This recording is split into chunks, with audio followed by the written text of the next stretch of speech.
Hello and welcome. Tonight's question we're going to be asking is, where am I? Where am I? My name is Denise Smith. This is our Metaverse. We are a community that we are building around the theme of loving kindness and belonging. We like to say that all parts of everyone belongs here.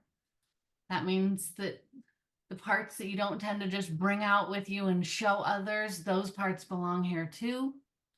The parts that might be so epic that you're afraid to tell somebody else how awesome you are, those belong here too. Okay. So all of the different, oh no, I'm the only one that ever feels like this, that part belongs here. So everything, everyone belongs here. I'm very, very grateful for you joining me tonight, or anybody who might be watching it with us or later. I'm going to go for intentions right off the bat with this so that we can set an intention. I'm going to encourage an altruistic intention. Now, I'm going to explain that.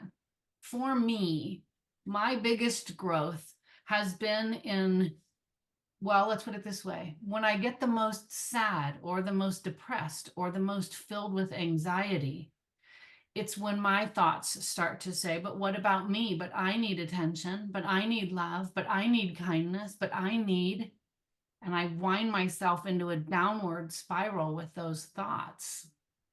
And when I stop and I say, what I put out, I will get back. So keep putting it out, Denise. And I talk to my own self that way.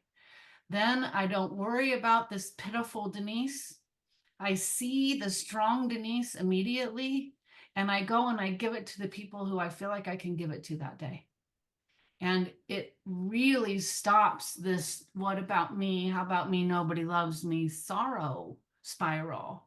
And I've become pretty aware of that lately. So I believe that an altruistic for other people intention and motivation benefits my mental state 1,000 times more than, may I do this so I'm comfortable? May I do this? So, I mean, I do think that I want to do it so I can check my own mental clarity. Is this right? Is this wrong? Does it make sense to me? Do I believe in it? And have really good discernment of choices. That part is for me so that I can be there more for others. If I'm just confused in it all, then that part doesn't feed others, because I'm now just giving them confusion. Does that make sense? Mm-hmm.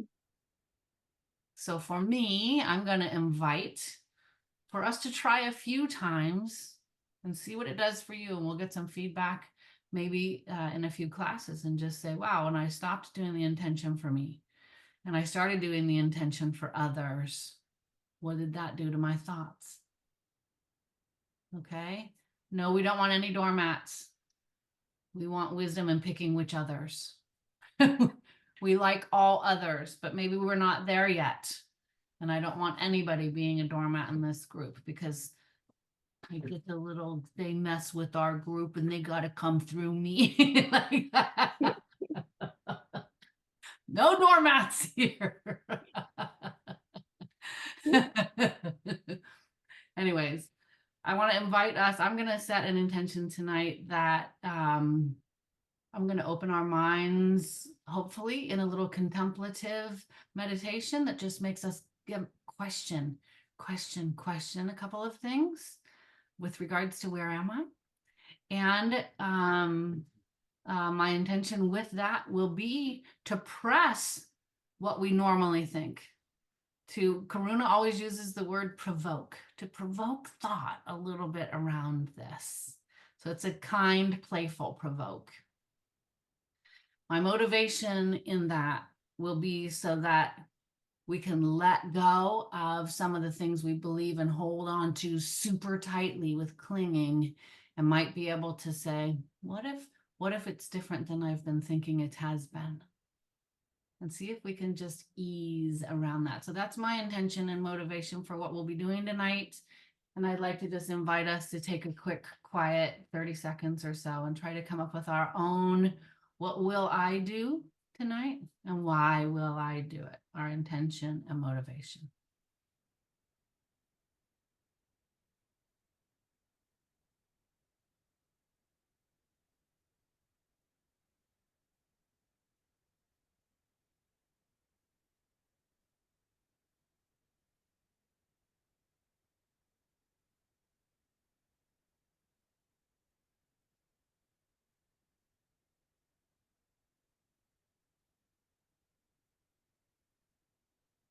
When you're ready, just open your eyes and I'll know we're ready to move on.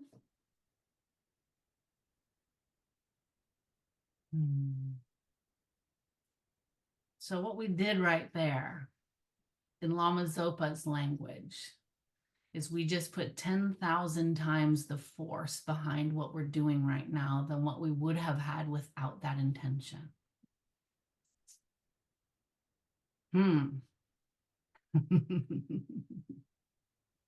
Okay, so let's make it just beautiful and see what we've got to do with that.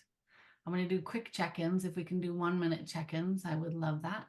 Check-ins are, what have we been going through? What's in our mind? What are we holding still as we come into this moment here together, or what just happened? And in the flow of life, what happens to be here, maybe that's holding us from 100% presence. You want to go first, Kat? Sure, yeah. Over the weekend, I attended a full day, very emotionally charged workshop, and I'm still exhausted from it. And that's kind of where I'm at right now. Wow. Yeah, it takes a while. Takes a while. Thank you. Thank you. Agata? Well, over the past week, I think, well, one situation was when you came over and we had the long conversation. I think it was great. I loved it, and it was really emotional and eye-opening. But also, what I like from the status side of it, I got my green card results on Saturday and I didn't get it. So I'm a little depressed now. No. And I started to have my anxiety back of like thinking of going back to Poland in 2 weeks. So tonight I slept like 4 hours maybe. So I'm just exhausted and like a lot of thoughts in my mind. What am I gonna do when I go back home? So that's where I'm at right now. We're with you, Aga. Thank you. Rachel? Sorry, the mute button hasn't gone off. Well, my husband's actually 100% Polish, and I think the only word I know is "daj So I'll just send you one, What does which that mean? it means give me a kiss. Oh, good. Yeah. That's a good one. Yeah. What am I coming with this week? Well, I turn 36 on Wednesday, so I am actually feeling more like life is kind of ending this chapter and starting a fresh new one, and jumping on the call and seeing what you're birthing here, Denise, and watching the clips of your YouTube channel and getting that started. It really feels exciting to be a part of such a beautiful community. So yeah, just newness and growth, and yeah, that's kind of what I'm bringing to the table tonight. Thank you. So wonderful. Yeah, about what I'm bringing an excitement to try to get our YouTube channel out and to see what will be the comments, who watches it, which sections do they watch, and get that part of the website kind of up and going at ourmetaverse.org, meta with 2 T's. And I haven't seen some friends that go around the world and are always in different places in a really long time. Actually, maybe I saw them in January, but my son hasn't seen them, and he's really good friends with their son. And so they called tonight and asked me if I could get on a plane this week and help them out with Fun. something. And it was like, whoa, okay, how do I pull that off? So that was about 10 minutes before class started. And so what's interesting to me is while I was on FaceTime with them, it was like super exciting, and then hang up, and it was really amazing to just go, all right, that was there. This is here. That can have a space later. And I'm not 100%, but 99%, and that's really cool. Right? I like, this is where I am now. And it's with practice, and I don't know, it makes me feel you guys so much more, and just that we're really here and connected with each other, and I can feel that, and it's beautiful. And thank you. Thank you. I appreciate that very much. I'm going to do a meditation right off the bat. I don't think there's a lot of intro. I'm trying to think.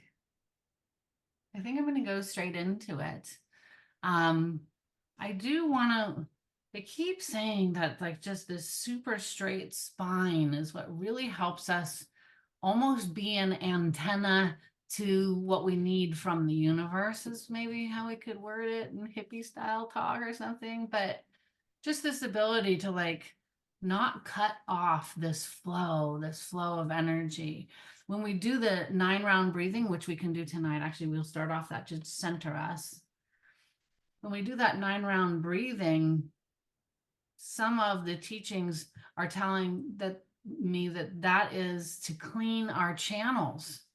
There's like a channel that goes up and down each side of our spine. And then when we get really developed, there's a main channel in the middle of our spine. I'm not there yet. I don't know if you guys are there yet. If you are, please tap into that channel. As you know, I'm not there yet. I haven't learned that yet enough to know how to teach that or participate with that in mind. So we'll start off eyes open, eyes closed, whatever you're most comfortable with. And we'll just try to come into this moment together to get settled down, to settle our body down, and to try to just be here with each other. So I'm going to do our 9-round breathing. Then I'm going to do a quick body scan, and then we'll go into the meditation, okay? So the 9-round breathing, if we can go back to it. There gets to be some confusion with how to close one nostril, okay? And the ring finger is taught the most. So the ring finger of the right hand would close the right nostril, and then it would go to the other side with the ring finger to close the left nostril. So your same hand would be closing both nostrils. And then if you wish, when you change your inhale, you use your other hand to close the nostril to do that one, just to really get the different sides focused on.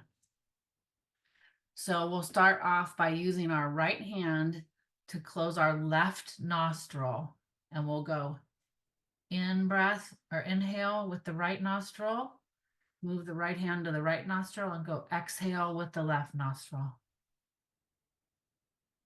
Inhale with the right nostril. Exhale with the left nostril. Inhale with the right nostril. And exhale, open with the left nostril. Now we'll plug the right nostril with the left hand and breathe in the left nostril and out the right one. In the left nostril, out the right one. Please do this as it's comfortable for your breath. In the left nostril, out the right one. And then in both nostrils. and out both. In both nostrils and out both. Third time, in and out. See if you can place any awareness on how your body might feel now. It's a little bit more relaxed. Maybe shake out a little bit of the tension in your shoulders and see if they can just be relaxed too. And then we'll do a body scan starting from the top of our head. We're just paying attention to the areas that I'm going to guide us through, just to see if we can just move our energy and our attention, okay? We'll put some attention. You can breathe at your own comfortable pace. On our forehead now. And our eyebrows. Our eyes. Our cheekbones. Our nose. Our jaw. Maybe our teeth and our tongue. Our lips. We'll pay attention to our ears. And then we'll pay attention to our neck area. And we'll let that flow down into our shoulders, where I like to say they turn from ice to water shoulders to nice soft gas. And from our shoulders, nice light gas. From our shoulders, we'll go down our upper arms to our elbows. And from our elbows to our wrists. Tons and tons of muscles and tendons and things in our wrist area. We'll go into our hands. Paying attention to any sensations in our hands. Is there a temperature that you feel? Is there any pulsating that you feel? Or any tingling maybe?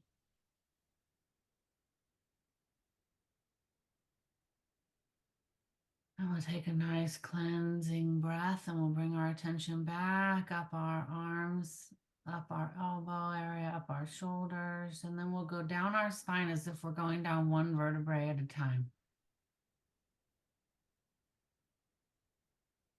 I think we can give each vertebrae like 1 second of attention as we slowly go down our back.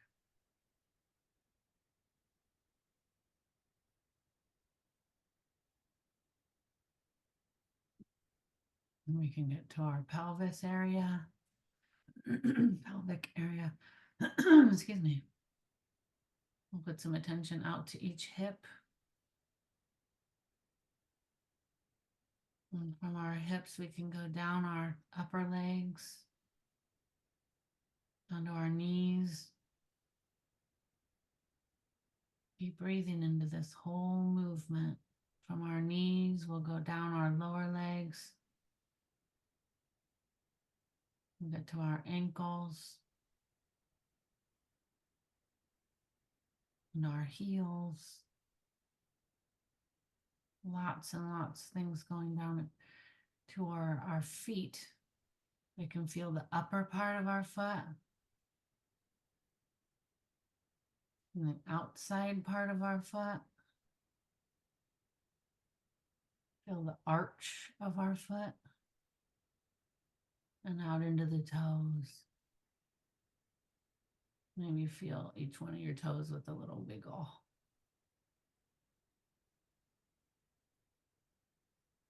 I invite you to allow the settling feeling of that to be very present.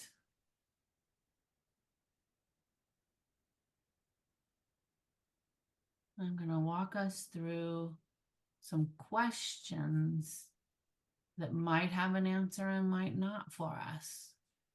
We'll just slowly ask ourselves.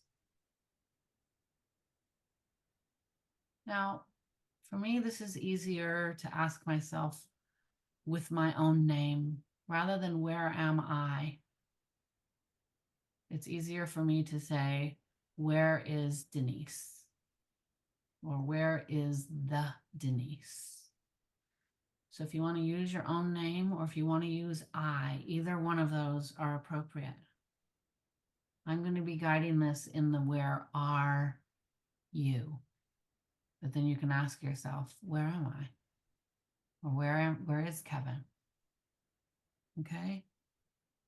That's our very first question is, where is the you?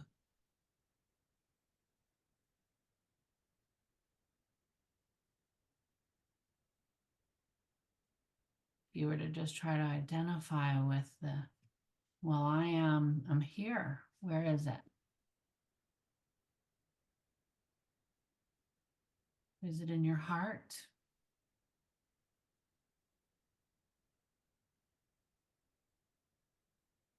And if it's in your heart, which part of your heart is it?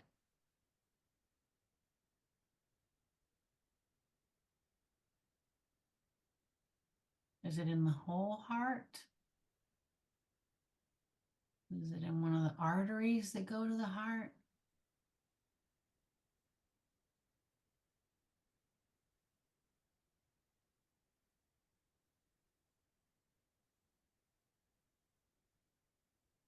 Is it in your head? Your brain?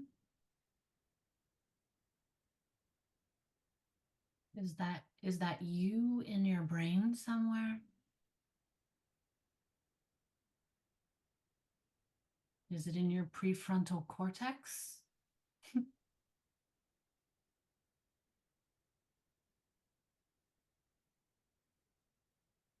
Is it in the cerebellum? Which part of your brain might you be in? Where's the you there?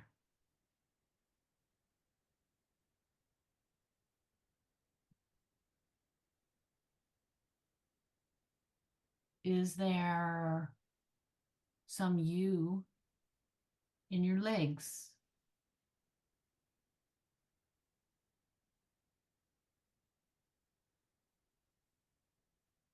Do you find some you in your legs?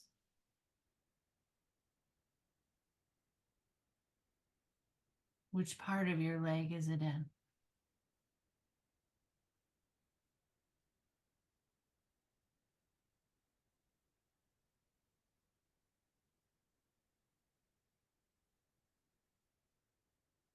Do you find you in your arms? Be patient with me here. What part of your arms might you be in? Might the you be in?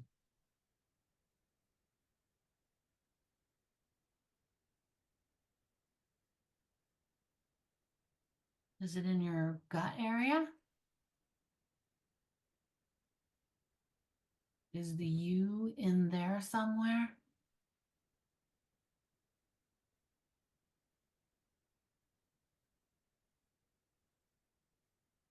What part of it? Maybe the stomach area or the intestinal area? Where is the you?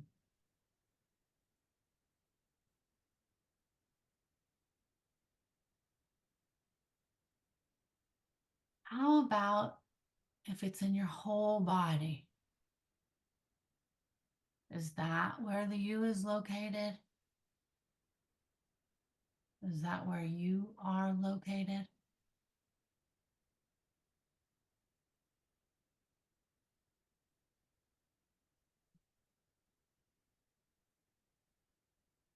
And does it stop with the outside of your body?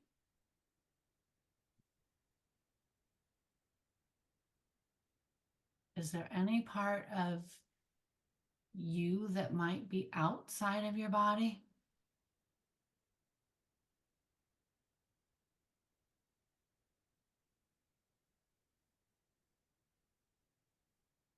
Is there any part of you, let's say, in your car?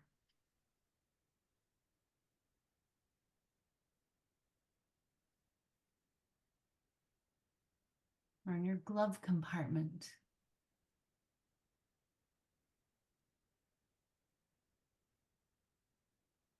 Or let's see if there's any part of you in your shirt drawer.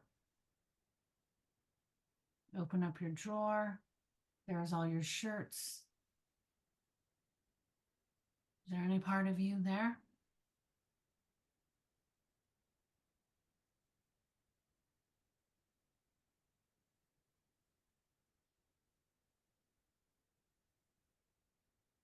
How about in your favorite vacation spot?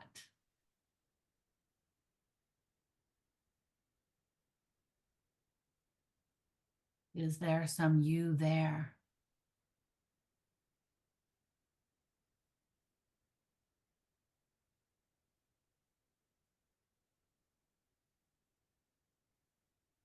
Is there some you in your best friend's heart?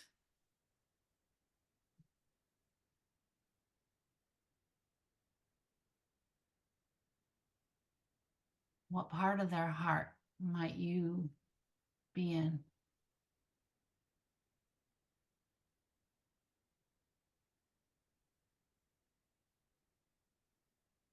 How about your child or your parent's heart?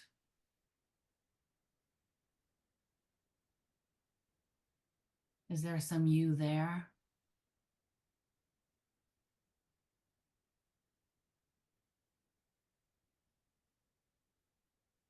And if there was some you in the car, in the shirt drawer, in your favorite vacation spot,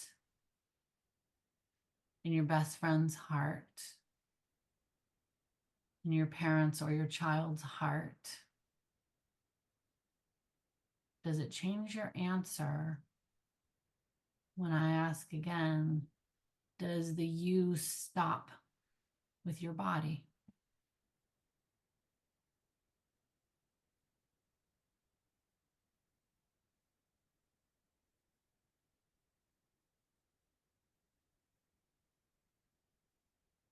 What is missed when you're not with someone that loves you?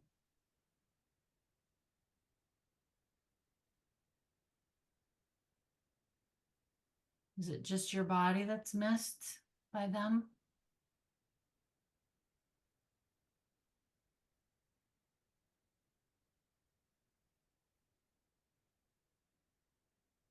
Could we call it you that is missed?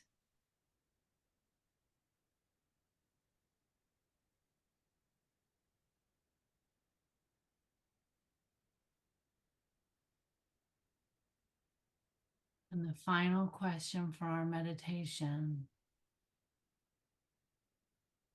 is there anywhere that isn't you?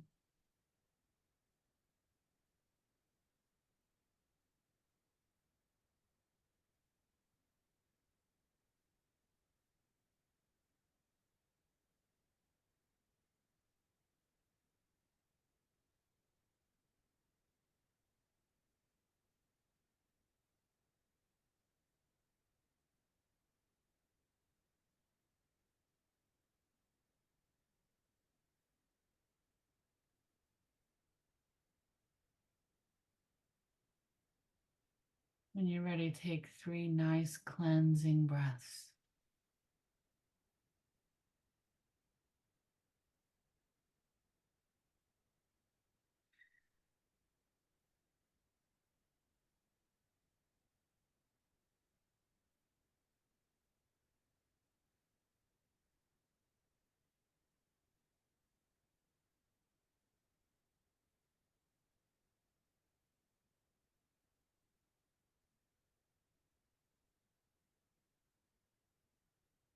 And then when you're ready, come open your eyes. Wiggle your toes, wiggle your fingers.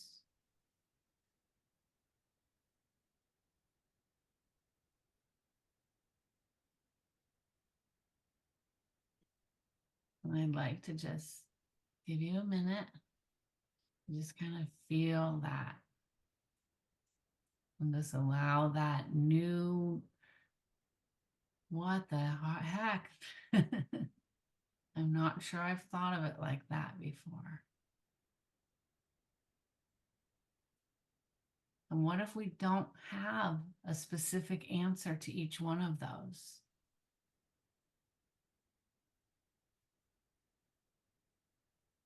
Can we be okay just having some thought provoked for us?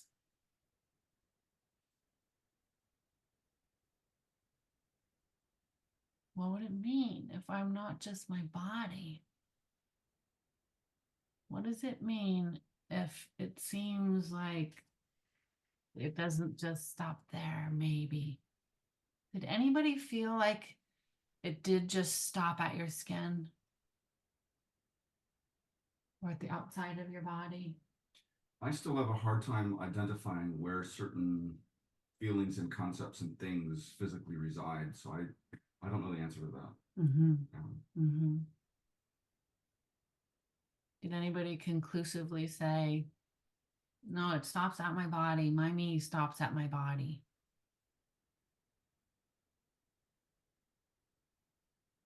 No, I feel like I can't really imagine myself being somewhere else beside inside of my body. So I feel like my body is just like the the the border of the Mm-hmm. non-physical me. So it's so hard to think about it for me. Like I don't know. But at the same time, it's weird because at the same time, I very often I feel like I'm not where I am, if you know what I mean. Like Mm-hmm. I just like my thoughts, especially if there are some issues or something is not right. I'm not at the moment, I'm not at the place where I am physically. So so with that in mind, it makes no sense what I just said before because like on one hand I feel like I'm only inside of my body, but on the other hand, I feel like I'm not in a lot of situations, right? So it's very weird. It's different, isn't it? Yeah. It's just thought. We're just Hmm. trying to go, huh, I wonder then. Yeah. Rachel? Yeah, for me, I like the slogan for energy. It's energy is in motion, which is your emotions. So for me, it's looking at my whole being, the energy that surrounds me, my body itself, and kind of to dive more into that, how the meditation worked for me is just to follow what emotions come up and see how things are aligned. And usually, if there's a lower emotion, things need work, right? The energy needs to move and shift to be in that alignment, to be in that flow. So when we started in with the breath work, like you said, to have your spine erect, and just cleansing the space, coming completely into the present moment, um, and just following that, um, and just tuning in to kind of feel my whole being um, in one space, right? So if that makes sense. Kind of a little deep, but yeah. I mean, I also, well, I want to just bring up that I believe that the voice and the feeling inside of us gets a transition when the voice comes outside of us and we hear ourselves having that voice. That the emotion can feel like one thing, and then when we voice it and now it's outside of us, that same emotion might feel like something else. Yeah, yeah. Right? Sometimes we're the subject who's experiencing an object, and sometimes when our voice comes outside of us, it gives us the opportunity to look back at us and become the Mhm. object that a subject is trying to understand. And so this is not black and white. Mm. This is not something that's clear. This is an evolution of feelings, of thoughts, of contemplating, of what if this were like that? Does that make sense? And so in our last 10 minutes, and thank you for letting me provoke some thought in an interesting meditation. Where is the me? I'll never do this justice, but there's a teacher named Venerable Amy Miller, and she taught me this class where she said, this is a mechanical pencil. And she said, in that there's an eraser, and there's the little container for the eraser. It's like its own little part. If I were to pull it off, it doesn't come off easily, so I'm not taking it off. Then there's like this clip thing, right? And then there's this body of this. And then there's the part that kind of stabilizes what is it now? It's graphite, not lead. Mhm. Right? Then there's some graphite inside of it and a little spring. Where's the pencil part of this? Mm. It's the whole being, right? Kind of an aggregate of lots of different things, right?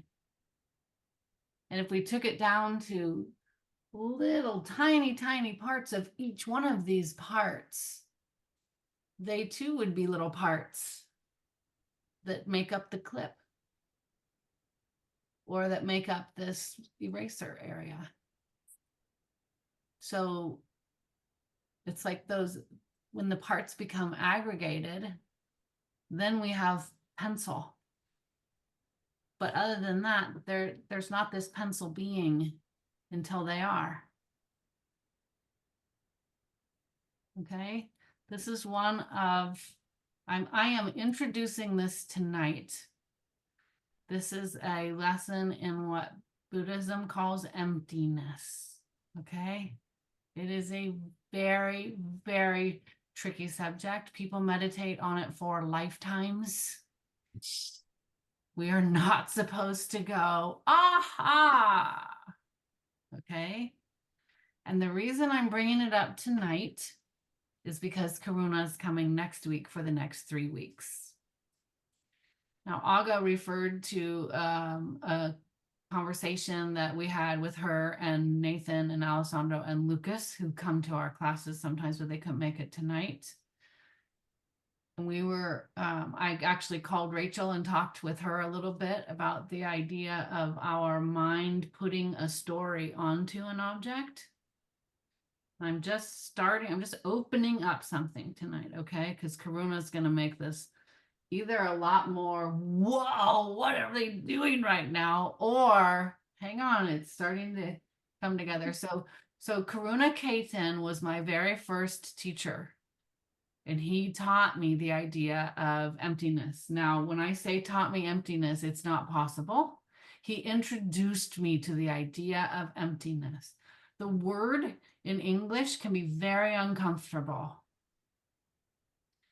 And it has to do with two things, which in 7 minutes is not fair to you. But it has to do with a lot of things, way more than two things. One of the main things that it talks about is that nothing no phenomena exists without being dependent on something else for its existence. Someone made the plastic, made the mold, put this together, right? Lots of different things are involved in this pen. If we were to talk about our vegetables that we have in the kitchen, they, depended on the dirt, depended on the worms, depended on the sun and the soil. It's lots of things. And so Karuna's really good at this. We're going to get he'll say, can somebody name a phenomena that exists without being dependent on something else in order to exist? And it's just this thought-provoking, contemplative type of thinking where you go, I don't know, what am I supposed to be getting out of this? So I'm doing this in community, so we have each other. You guys all have my number. If this week you go, man, this has got me a little bit here, please call me. I'm not going to leave you going, what's up with that? Okay. And so that's the idea of dependent arising. For me, the word arising was like way too out there for me. It was like, what are you talking about? And it meant coming into existence. In order for something to come into existence, in order for it to arise as that thing, it had to be dependent on something. Now we start with items, and this will pivot to our emotions. And we'll go back and forth going, I can understand it with a pencil. I don't understand it with madness. I can understand it with a pencil. I don't understand it with jealousy. I was just sitting here. They did that. It happened. It had nothing to do with me, right? That's our normal thought pattern.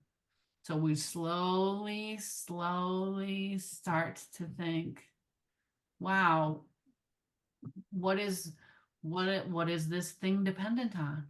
What is that emotion dependent on? Okay. It's a really, I want to see where you guys are, what your thoughts are, if you're uncomfortable, if you're questioning, if you're going, whoa, this is trippy, if you're going, interestingly beautiful.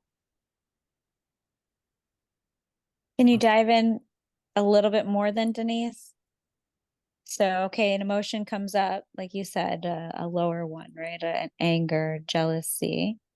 And you just pose that question, okay, what's the next step then to diffuse that, right? So an action has happened, a person yelled at you, and you just say, whoa, well, that wasn't my fault. That person yelled at me. But you stop, you look at it, and you say, okay, what next? That's a perfect question. So we can be curious about where it came from. Did the emotion come from my side? Or I have a good example we used in class one time. Or did the emotion come from their side? We were in class. It was a Karuna class, actually, that I was taking on those Mondays recently. And he said, name something that just is annoying. It's annoying to everybody. And plenty of people said traffic. It's like, who are you going to find that loves traffic? And I remember when I commuted a lot, I loved traffic because it allowed me to have just a minute to stop, blast my music, be in my own mind, let it go. Oh, I didn't have people around me, right? And so I ended, and I was sitting there like, how could they not like traffic? And so Karuna, in that class, Karuna posited, if Denise, well, he didn't say Denise because I don't know that I admitted that I liked traffic at the time, but if somebody liked traffic because it gave them a moment that they never get, and somebody else was annoyed with traffic because they can't get where they need to go or for whatever other reason, is it the traffic that is the cause of that feeling, of the annoying feeling to the person who is annoyed by traffic. Mm. I wish it weren't 9 o'clock for you, or even now close to 10, right? No, it's beautifully put. So then that person really needs to sit back and ponder, the person that's angry, what truly is underlying that, this outside thing that is upsetting me, what's going on internally then. Because clearly the guy next door to me who's jamming out, he's having a gay old time. So I wanna be doing what they're doing. Right, right. And sometimes we need to be aware of our emotions in the first place. Lots of us go around numb for a long time in our life before we even get close to being invited to want to feel awareness. Sometimes we're holding on to too much, where if we were to become aware, it would be too overwhelming for us. So that's why they say slowly, slowly. Like, we cannot force someone into being ready to do and feel something that they can't. So that's why Karuna asks a lot of times, how many people, whoops, how many people do you know who have ever successfully changed somebody else the way they wanted the other person to change? Mm. Right? That one's hard to wrap my head around. We have to take mommy out of it, because mommy has a particular role that has a little bit of a gray interest, right? But if you said that other person just needs to do that, like my mom always says, those people just need to work on their front yard. Their front yard is not beautiful. Like, you're gonna change every front yard that anybody has that isn't beautiful. You're gonna do. And if you were successful at that, would it cause you happiness? Mm. So there's just these little ideas where did I answer your question at all? I think it's all Um, about perspective. I think perspective is the key word here, as at least from my perspective, because I think we're right. I think I think we're judging a lot of things very often based on our own perspective and our own subjective thinking, and we do like to judge and just criticize and make our own opinion and think that our own opinion is above any other opinion. And I personally, I grew up in a family where this approach is very strong. Like, we have to judge everything and we're right and all the other people are wrong.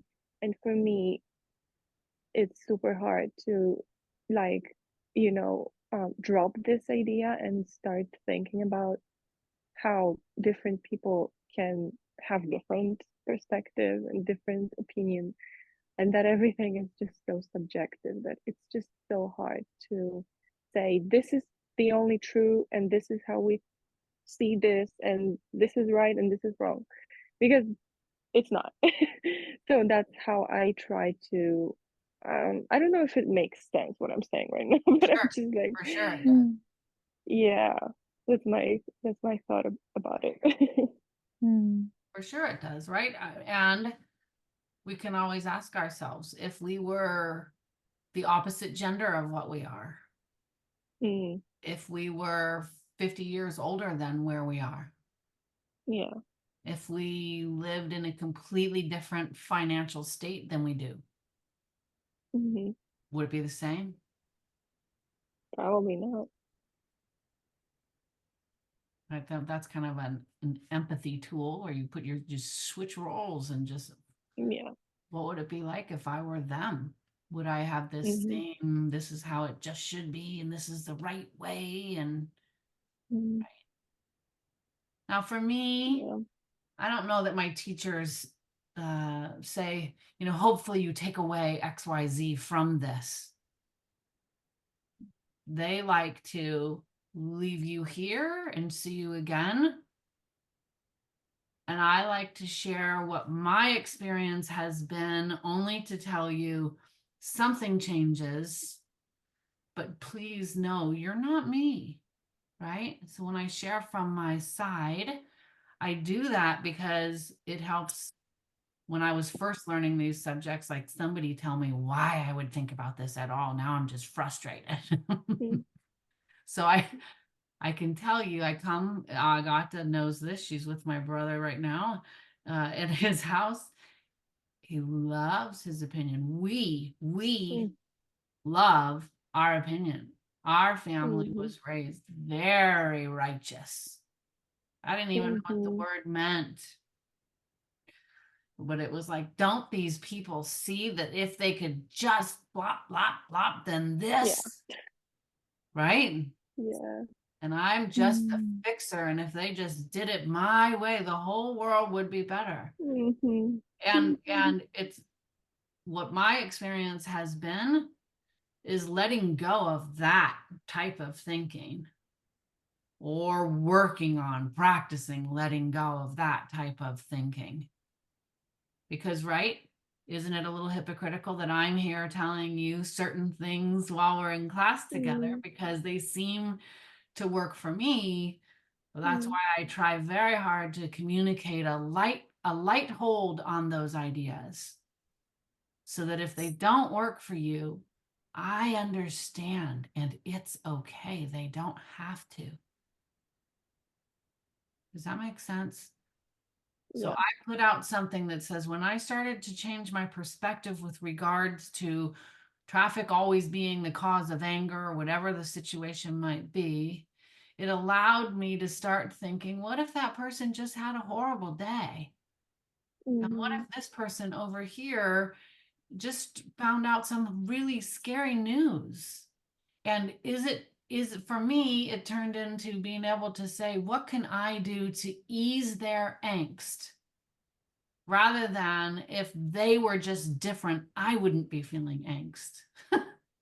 Mhm. Doesn't that seem much more self-serving, that second way? Mhm. Instead of feeling like, how can I help somebody else Mm. have ease of mind, have love for themselves, have more patience?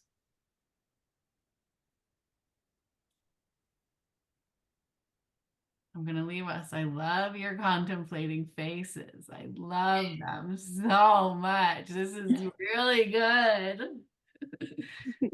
It's got Yeah. lots and lots and lots of different aspects to it. That's why he Mhm. was like, not just one class. How many do I have? So we're going to go 90 minutes for 3 Mhm. classes. Okay. Okay. So now you're going to understand why I ask for forgiveness.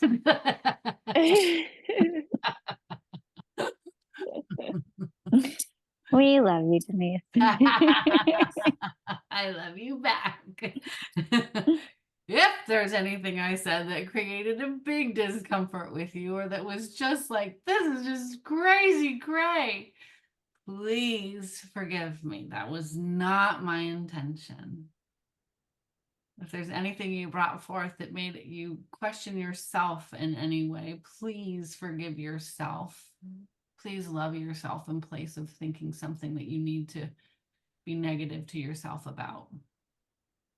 And let's dedicate this hard work that we did tonight. We did lots of deep stuff tonight.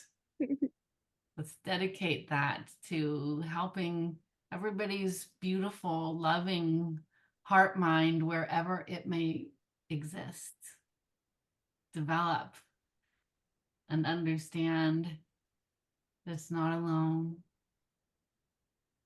and how loved so many other people, whether they even know us, of us, or anything.